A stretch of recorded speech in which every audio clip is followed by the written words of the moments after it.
Keris Kiai Setan Kober 4. Bab 2, Wira Tamtama, Prajurit Pengawal Raja 1. Ditulis oleh Apung GWAP. Tumenggung Gajah Birawa dan Karebet masih terus berjalan dengan langkah yang teratur, semakin dekat dengan tempat yang mereka tuju. Ketika keduanya sampai di depan dalam Gajah Birawan, Ki Tumenggung berkata, "Karebet, aku akan menemui Adi Tumenggung Gagak Anabrang, kau langsung pulang saja ke dalam Suranatan, besok lusa, sesaat setelah matahari terbit, kau harus sudah berada di pintu gerbang keraton, kau tunggu aku di sana." "Baik Ki Tumenggung," jawab Karebet. Keduanya kemudian berpisah, Tumenggung Gajah Birawa masuk ke dalam rumahnya, sedangkan Karebet meneruskan perjalanannya ke dalam Suranatan.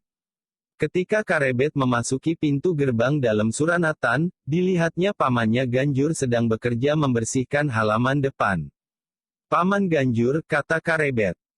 Ganjur menoleh, lalu berkata, "Karebet, tadi Ki Tumenggung Gajah Birawa marah kepadamu."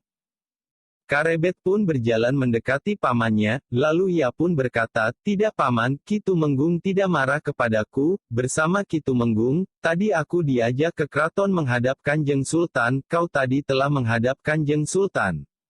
Tanya Ganjur seakan-akan tidak percaya. "Ya paman, besok lusa aku diajak ikut Kanjeng Sultan Trenggana berburu di hutan Prawata," kata Karebet. "Kanjeng Sultan mengajakmu berburu ke hutan Prawata?" tanya Ganjur. "Ya paman," jawab Karebet. "Karebet, apakah telingamu masih baik? Paman khawatir, kau salah dengar," kata pamannya. "Tidak paman, Kanjeng Sultan memang mengajakku berburu," jawab Karebet. Pamannya menggelengkan kepalanya, seperti masih belum percaya, kalau Sultan Trenggana telah mengajak Karebet pergi berburu ke hutan Prawata.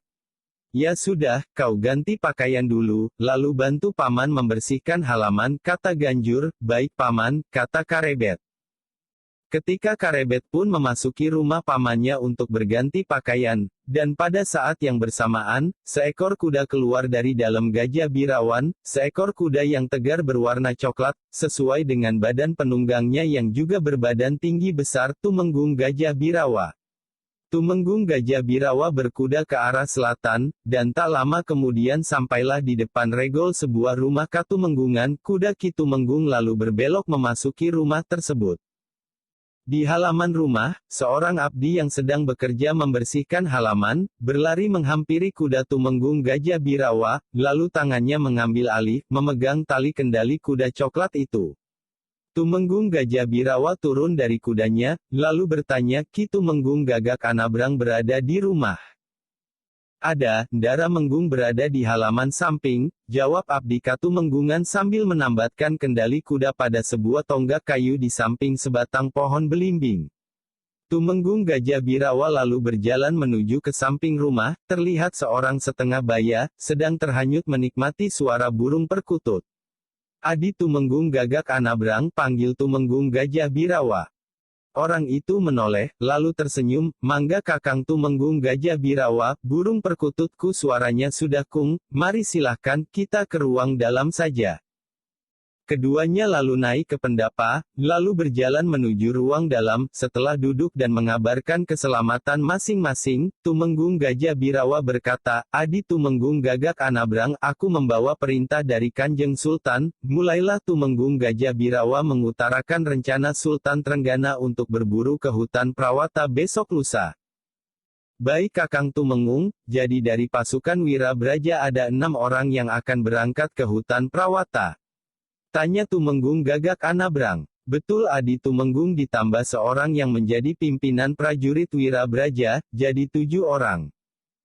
Kalau begitu besok yang akan berangkat adalah saya sendiri, ditambah seorang panji, lalu seorang lurah dan 4 orang prajurit," kata Tumenggung Gagak Anabrang. "Baik Adi Tumenggung, besok pagi akan kita persiapkan semuanya, dan sekarang saya mohon pamit," kata Tumenggung Gajah Birawa. "Silahkan Kakang Tumenggung," kata Tumenggung Gagak Anabrang. Kedua orang Tumenggung itu pun kemudian berdiri, dan berjalan menuju ke regol. Tumenggung Gagak Anabrang mengantar tamunya sampai di regol, sesaat kemudian kuda yang ditunggangi Tumenggung Gajah Birawa telah berlari menuju arah utara. Waktu pun berjalan terus, matahari merambat pelan-pelan di kaki langit dan tenggelam di ufuk barat. Pada keesokan harinya di sebuah ruangan di dalam keraton, 3 orang tumenggung sedang membicarakan rencana keberangkatan ke hutan Prawata besok pagi. Adi Tumenggung Gagak Anabrang dan Adi Tumenggung Surapati, persiapan kita sudah selesai, semua berjalan lancar, tidak ada masalah, besok kita akan berangkat pagi hari, lalu kapan Adi Tumenggung Surapati akan memberangkatkan petugas sandi?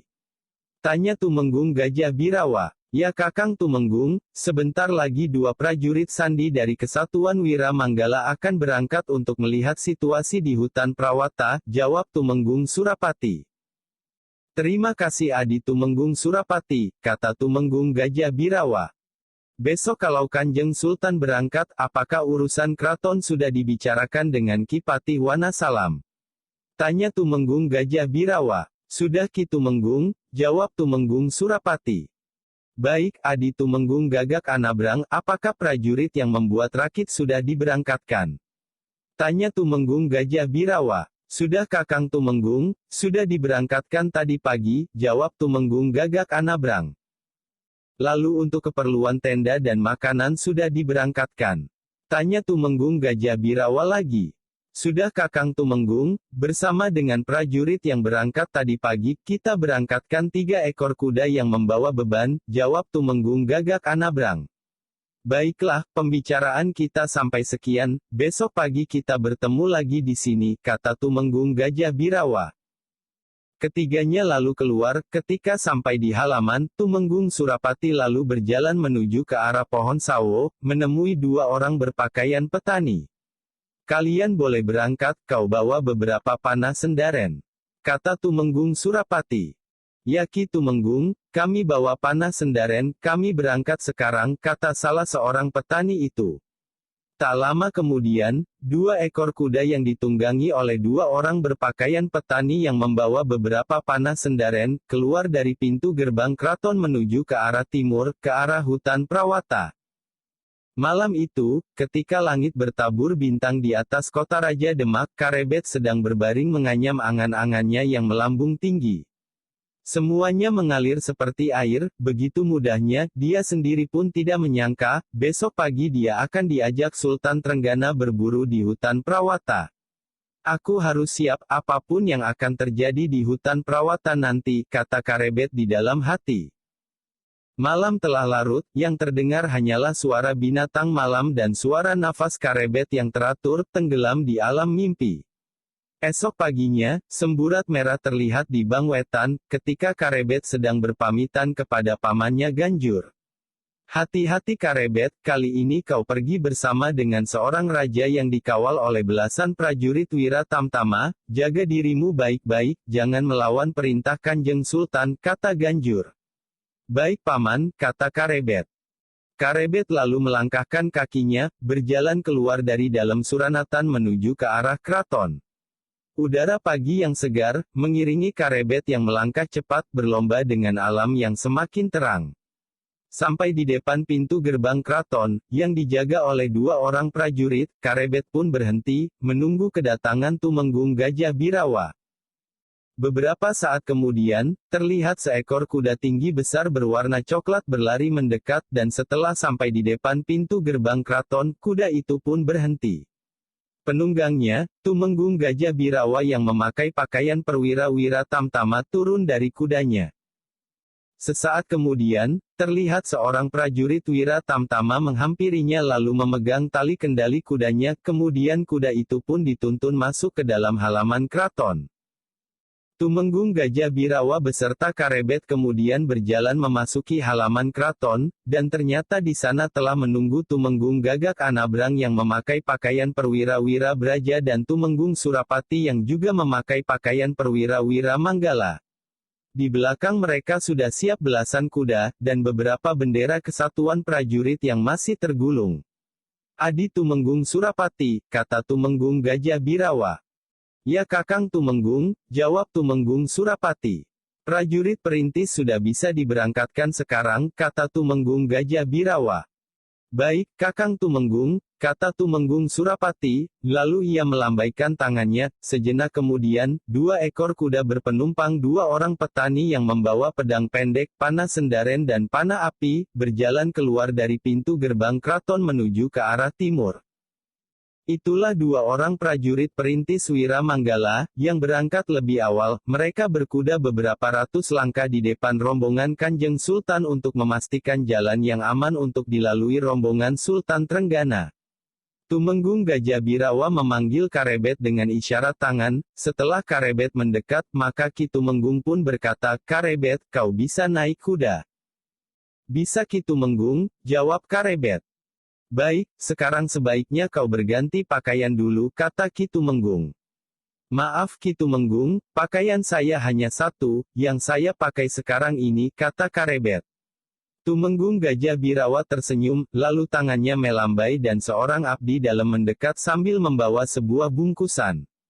"Karebet, ini sepengadek pakaian abdi dalam Kasultanan Demak, pakailah pakaian ini, dan kau ganti pakaian dulu di belakang," kata Ki Tumenggung sambil memberikan sebuah bungkusan kepada Karebet. "Terima kasih Ki Tumenggung," jawab Karebet sambil menerima bungkusan, dan ia pun kemudian pergi ke belakang untuk berganti pakaian. Sementara itu, seorang prajurit mengatur letak posisi beberapa kuda. Ada beberapa kuda yang posisinya masih terlihat miring, diluruskan, sehingga membentuk suatu barisan kuda yang rapi. Beberapa saat kemudian terlihat Karebet yang sudah berpakaian abdi dalam Kasultanan, berjalan menuju ke tempat Tumenggung Gajah Birawa. "Karebet, kau naik kuda yang itu, kau bersama 2 abdi dalam lainnya, nanti melayani keperluan Kanjeng Sultan dan keperluan lainnya di sepanjang jalan dan di hutan Prawata," kata Ki Tumenggung. "Baik Ki Tumenggung," kata Karebet. Tumenggung Gajah Birawa melihat berkeliling. Setelah semuanya siap, tangannya diangkat memberi isyarat, lalu terdengar suara bende yang ditabuh. Suara bende telah berbunyi sekali, dan tak lama kemudian semua prajurit dan abdi dalam sudah siap di samping kudanya masing-masing.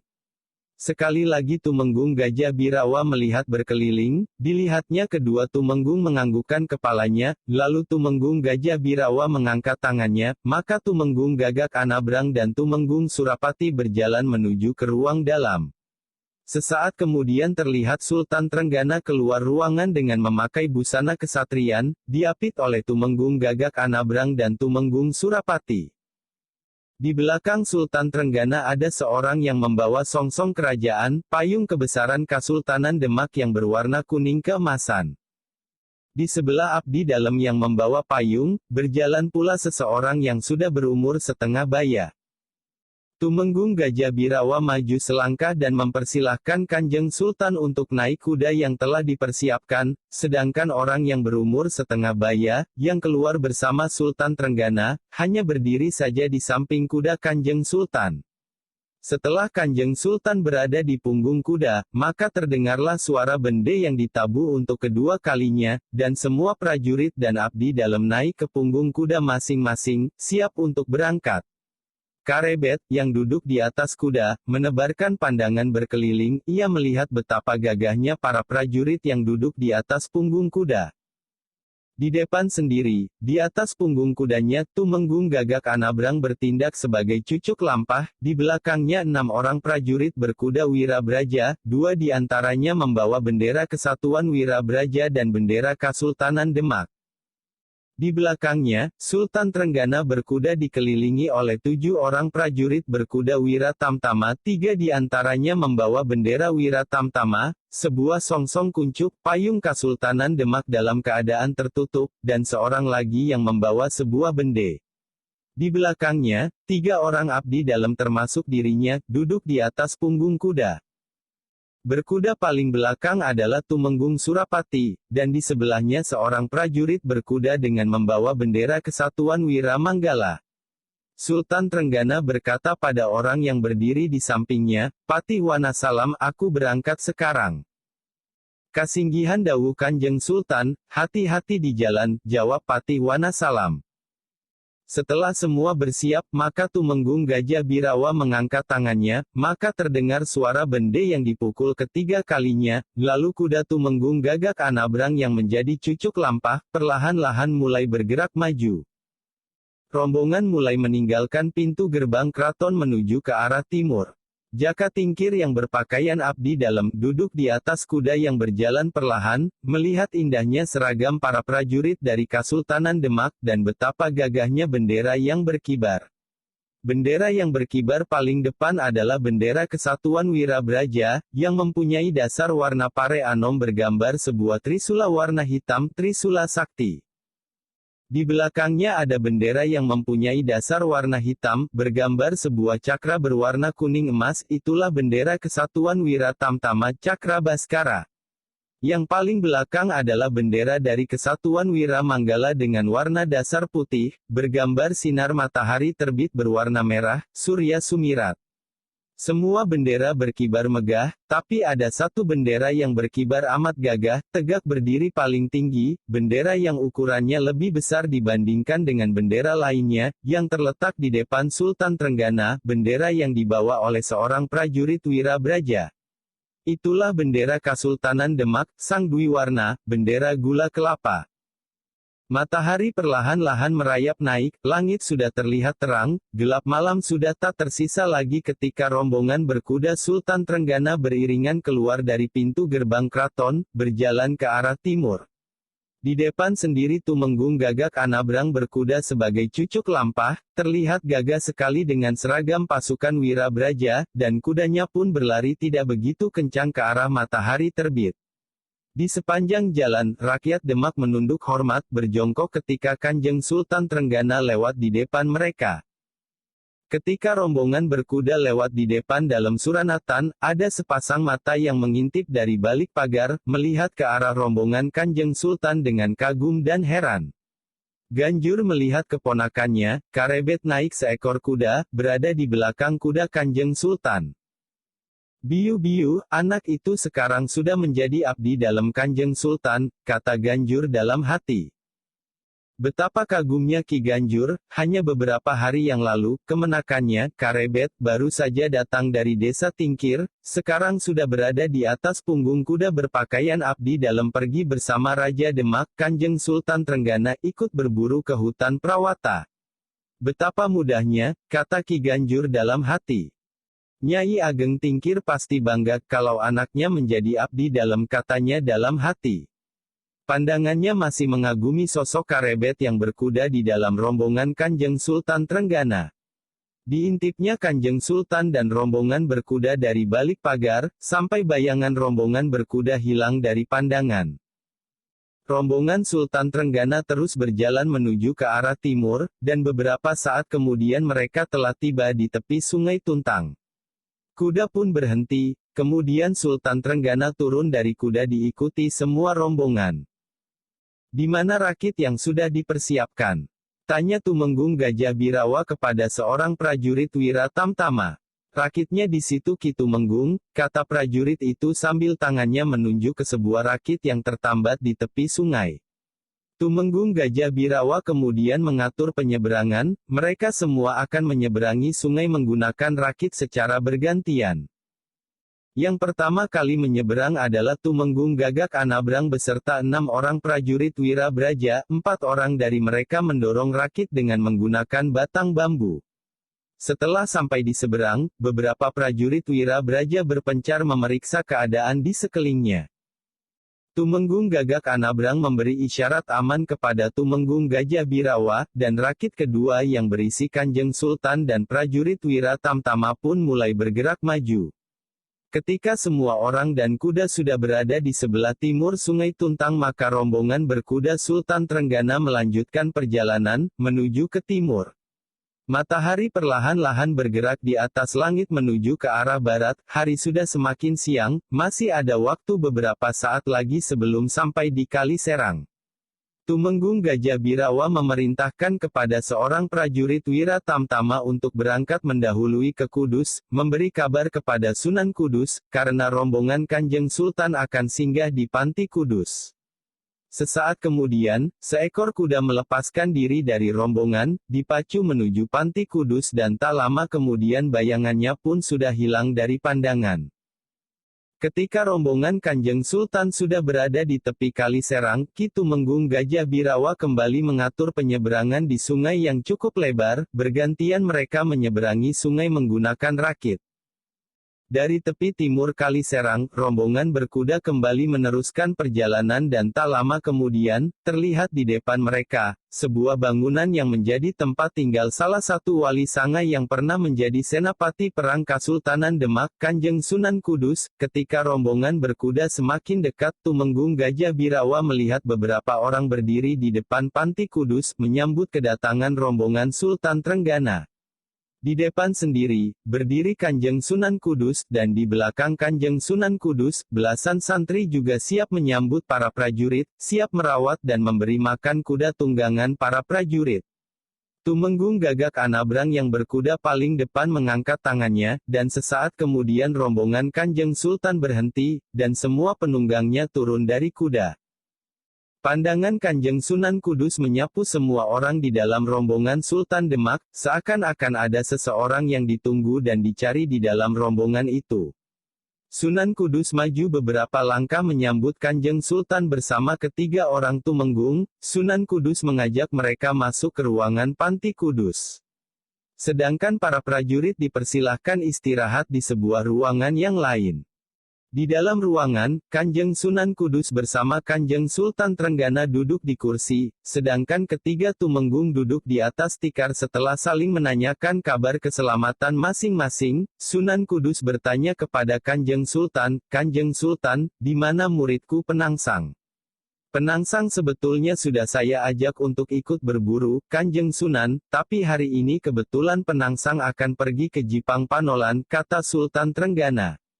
"Kemenakanku Penangsang memang terlalu keras hatinya, kalau sudah mempunyai suatu kemauan, maka kemauan itu harus terlaksana. Seharusnya Penangsang menunda kepergiannya ke Jipang Panolan, sebaiknya dia ikut berburu ke hutan Prawata, sehingga bisa bertemu dengan aku, gurunya," kata Sunan Kudus. Pembicaraan itu terhenti ketika beberapa santri Kudus masuk ke ruangan dengan membawa pisang rebus dan beberapa buah kelapa muda.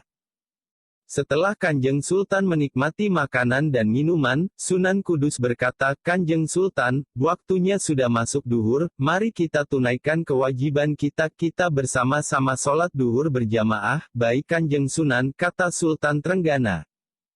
Kanjeng Sunan Kudus bersama Sultan Trenggana keluar ruangan diikuti oleh ketiga Tumenggung, untuk menunaikan kewajiban sholat duhur.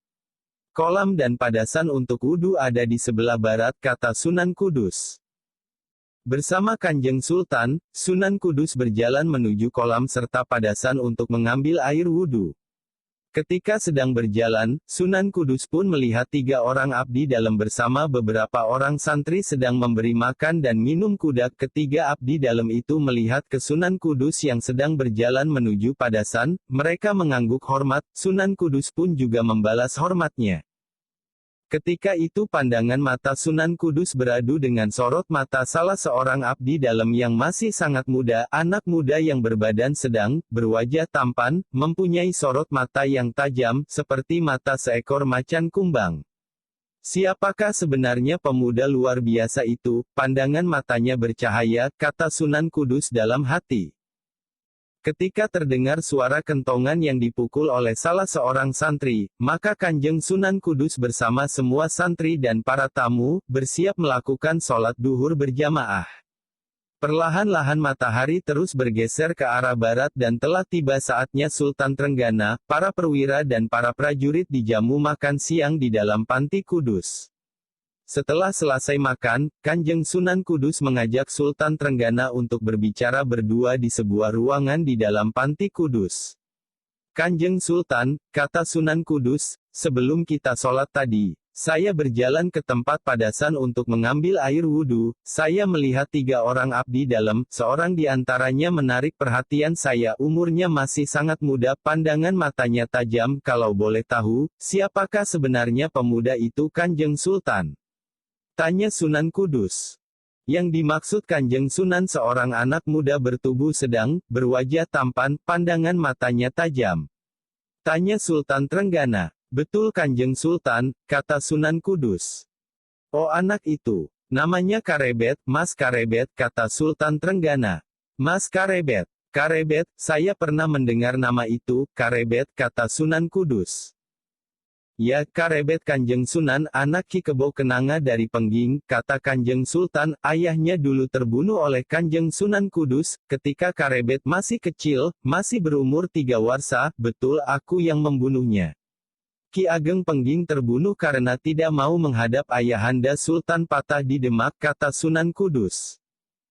Ki Ageng Pengging memang harus mati, kebetulan orang yang membunuhnya adalah Kanjeng Sunan Kudus sebagai Senapati Perang Kasultanan Demak, kata Sultan Trenggana.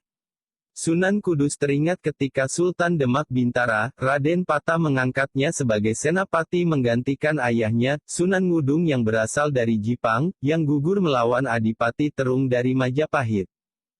Ya, memang saya diberi purba wasesa oleh ayahanda Sultan, sebagai duta pamungkas, lalu apa kata Karebet tentang kematian ayahnya? Kata Sunan Kudus. Karebet berkata, dengan meninggalnya Ki Kebo Kenanga, maka persoalan Pengging sebenarnya sudah selesai, kata Sultan Trenggana. Ya, dari dulu persoalan Ki Ageng Pengging memang sudah selesai, kata Sunan Kudus. Betul Kanjeng Sunan, persoalan Pengging memang sudah selesai, kata Sultan Trenggana. Keduanya berdiam diri, hanyut dalam pusaran pengembaraan angan-angan. Sejenak kemudian Sultan Trenggana mengucapkan terima kasih dan mohon pamit, akan meneruskan perjalanan. Ya, mudah-mudahan perjalanan Kanjeng Sultan lancar, kata Sunan Kudus. Keduanya kemudian keluar menemui Tumenggung Gajah Birawa yang telah menunggu di luar. Kita berangkat sekarang, kata Kanjeng Sultan. Kasinggihan dawuh Kanjeng Sultan, para prajurit sudah siap di halaman, kata Tumenggung Gajah Birawa.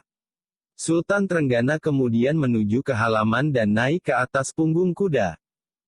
Setelah Kanjeng Sultan sudah berada di atas punggung kuda, maka para prajurit dan abdi dalam semua naik ke punggung kudanya bersiap untuk berangkat.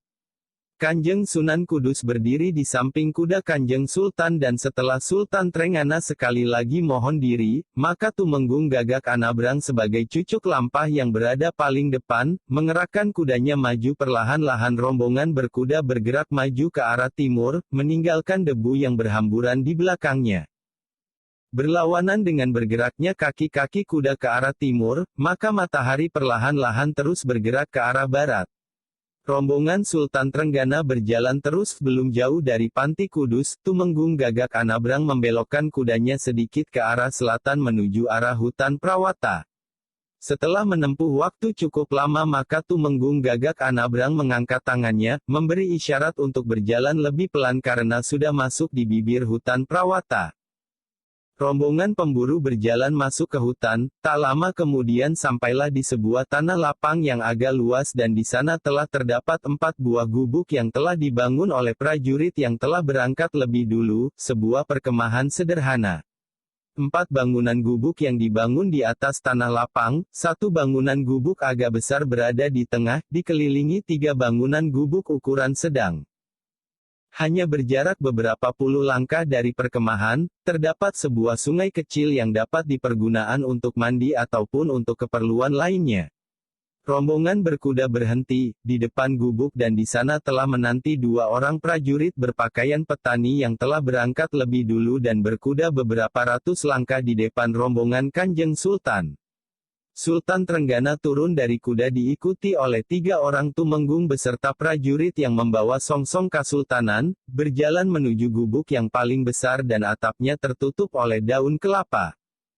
Di dalam gubuk ada 2 buah lincak yang terbuat dari bambu, lalu ada sebuah meja di atasnya terdapat sebuah kendi, sebuah peloncon tempat songsong kerajaan, beberapa buah kelapa muda, dan beberapa buah-buahan segar.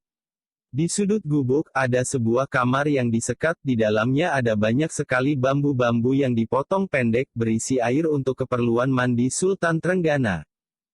Setelah mengantar Kanjeng Sultan masuk ke dalam gubuknya dan memasukkan payung kerajaan ke dalam sebuah plokon, yang sebetulnya adalah tempat menyimpan tombak yang saat ini dipakai untuk tempat payung supaya bisa berdiri, maka ketiga orang Tumenggung dan seorang prajurit pembawa songsong, berjalan menuju ketiga gubuk lainnya, sedangkan di depan gubuk Sultan Trenggana, berjaga dua orang prajurit berpakaian petani. Di dalam ketiga gubuk prajurit banyak terdapat bahan makanan yang segera dimasak oleh abdi dalam dibantu para prajurit. Dua orang prajurit Wira Tamtama telah berganti pakaian, dan dengan memakai pakaian sehari-hari, mereka mengambil alih penjagaan gubuk Kanjeng Sultan dari prajurit berpakaian petani.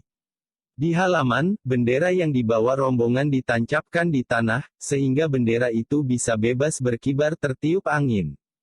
Terjadi kesibukan ketika tiga orang abdi dalam dibantu beberapa prajurit sedang memasak nasi untuk makan malam Sultan Trenggana beserta para prajurit. Malam telah menyelimuti hutan Prawata, sinar bulan purnama hanya mampu menggapai lemah kegelapan hutan, beberapa obor dinyalakan di depan beberapa gubuk, dua orang prajurit Wira Tamtama masih berjaga di depan gubuk Kanjeng Sultan. Di dalam gubuk, Sultan Trenggana duduk dihadap oleh Tumenggung Gajah Birawa dan Tumenggung Gagak Anabrang. Di depannya, di atas meja terdapat sebuah pelita kecil yang menyala dengan diberi minyak dari lemak binatang yang dipanaskan. Sesaat kemudian masuklah dua orang abdi dalam membawa makanan, nasi sebakul, sayur dan sepotong daging bakar. Makanannya ditaruh di situ saja Karebet, kata Kanjeng Sultan. Sendika dawu Kanjeng Sultan, kata Karebet. Setelah meletakkan makanan di atas meja, kedua abdi dalam pun bergeser keluar dari gubuk Kanjeng Sultan. Mohon ampun Kanjeng Sultan, makanannya akan hamba cicipi lebih dulu, kata Tumenggung Gajah Birawa. Ya, silahkan, kata Kanjeng Sultan. Tumenggung Gajah Birawa mengambil daun pisang, lalu dibuatnya sebuah pincuk dan diisinya dengan nasi dan sayur, serta diirisnya sedikit daging bakar. Tumenggung Gajah Birawa menikmati makanan sambil merasakan kalau ada perbedaan atau keanehan dari makanan yang disajikan ke Kanjeng Sultan, sebuah pekerjaan yang berbahaya, mencicipi masakan untuk Sultan Trenggana. Setelah ditunggu beberapa saat ternyata Tumenggung Gajah Birawa tidak mengalami perubahan apapun, maka Kanjeng Sultan pun mulai mengambil makanan. Sebentar lagi kita berangkat berburu, masuk ke tengah hutan, kata Kanjeng Sultan setelah selesai makan, kalian berdua makanlah dulu, sendika dawu Kanjeng Sultan, kata Tumenggung Gajah Birawa dan Tumenggung Gagak Anabrang, kemudian perlahan-lahan keduanya keluar dari dalam gubuk. Malam semakin dalam, para prajurit Wira Tamtama sudah bersiap mengikuti Kanjeng Sultan pergi berburu masuk ke dalam hutan. Adi Tumenggung Gagak Anabrang dan Adi Tumenggung Surapati, kita pergi bertiga ditambah 7 prajurit Wira Tamtama, dan atas perintah Kanjeng Sultan, ditambah 1 orang abdi dalam Karebet, kata Tumenggung Gajah Birawa, selanjutnya siapakah yang memimpin prajurit ditinggal di sini? Tanya Tumenggung Surapati. Dari Kesatuan Wira Braja Kakang Tumenggung, seorang perwira berpangkat Panji, bernama Kertapati, Panji Kertapati, jawab Tumenggung Gagak Anabrang. Ketika Sultan Trenggana keluar dari gubuk, maka 7 orang prajurit Wira Tamtama, 3 orang Tumenggung serta Karebet, siap untuk berburu mengikuti Kanjeng Sultan. Beberapa prajurit membawa perlengkapan berburu, di samping membawa bekal, juga membawa beberapa busur dan puluhan anak panah. Adi Panji Kertapati, kata Tumenggung Gagak Anabrang, kami berangkat sekarang, kau jaga perkemahan ini, baik Ki Tumenggung, kata Panji Kertapati. Mulailah rombongan pemburu berjalan kaki ke arah timur, masuk ke dalam gelapnya hutan. Di malam yang gelap, sinar bulan purnama tak mampu menembus lebatnya pohon di hutan Prawata, yang tidak terlalu jauh dengan kaki Gunung Muria, hanya terlihat seberkas sinar yang memancar dari sebuah obor yang dibawa oleh seorang prajurit. Sudah sekian lama mereka berjalan, tetapi hutan sangat sepi, mereka tidak menjumpai seekor binatang buruan pun. Aneh, tidak biasanya hutan seperti ini, sepi sekali, kata Tumenggung Gagak Anabrang dalam hati. Tumenggung Gajah Birawa, kata Sultan Trenggana. Dawu dalam Kanjeng Sultan, jawab Tumenggung Gajah Birawa. Kau rasakan ada yang aneh dengan hutan ini? Tanya Kanjeng Sultan. Kasinggihan dawu Kanjeng Sultan, tidak biasanya suasana hutan sepi sekali seperti ini, di sini tidak ada sedikit pun suara binatang hutan, jawab Tumenggung Gajah Birawa.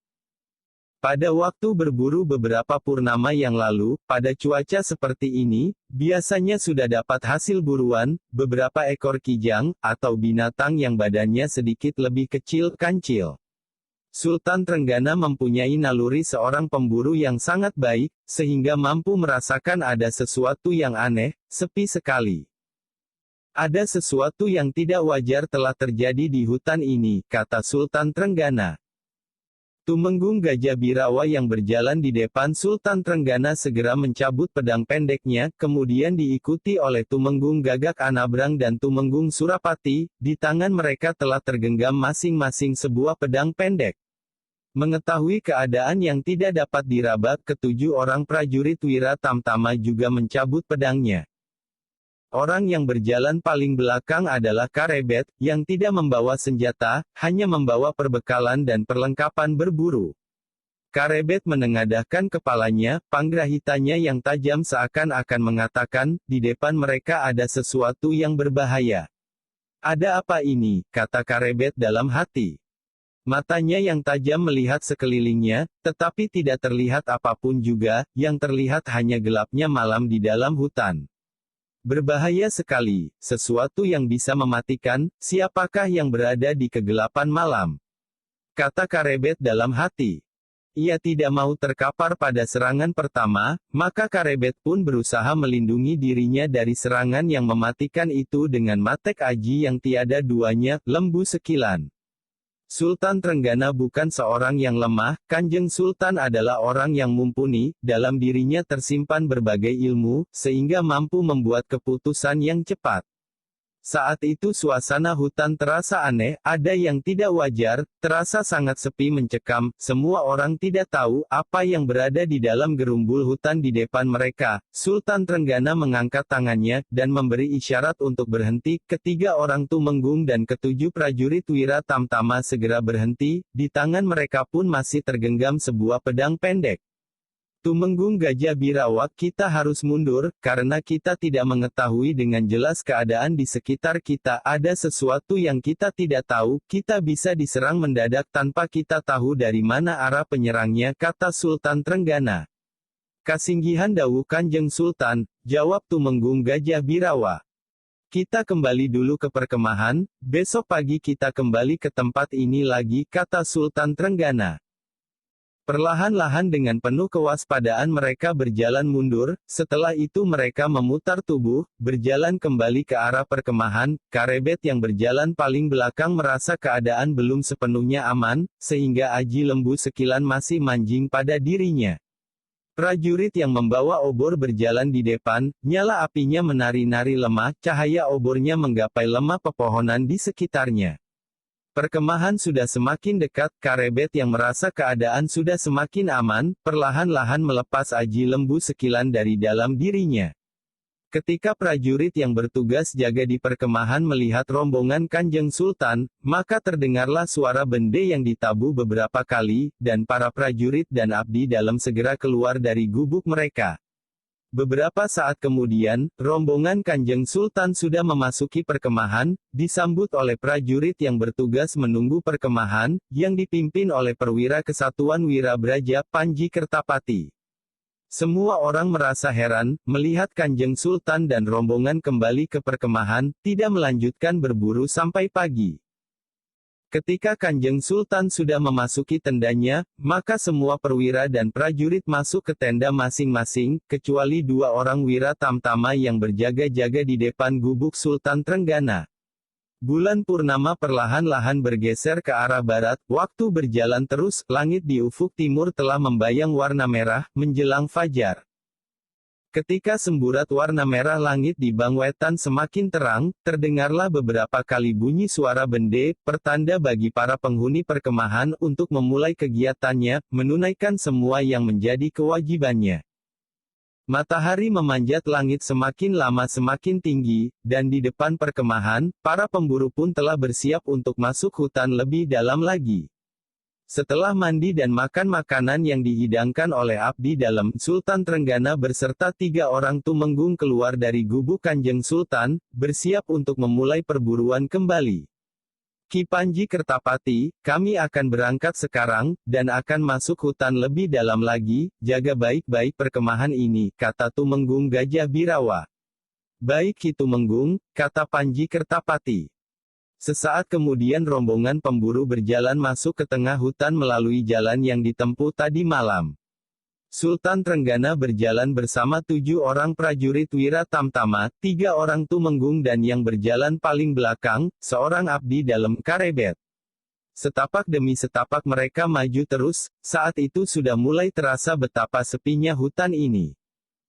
Tumenggung Gajah Birawa, hati-hati, suasana hutan masih seperti kemarin, sepi sekali. Semua binatang kelihatannya telah menyingkir jauh, menghindari tempat ini, kata Sultan Trenggana. Kasinggihan Dawu Kanjeng Sultan, kita hampir sampai di tempat yang kemarin kita berhenti dan berputar kembali ke perkemahan, kata Tumenggung Gajah Birawa.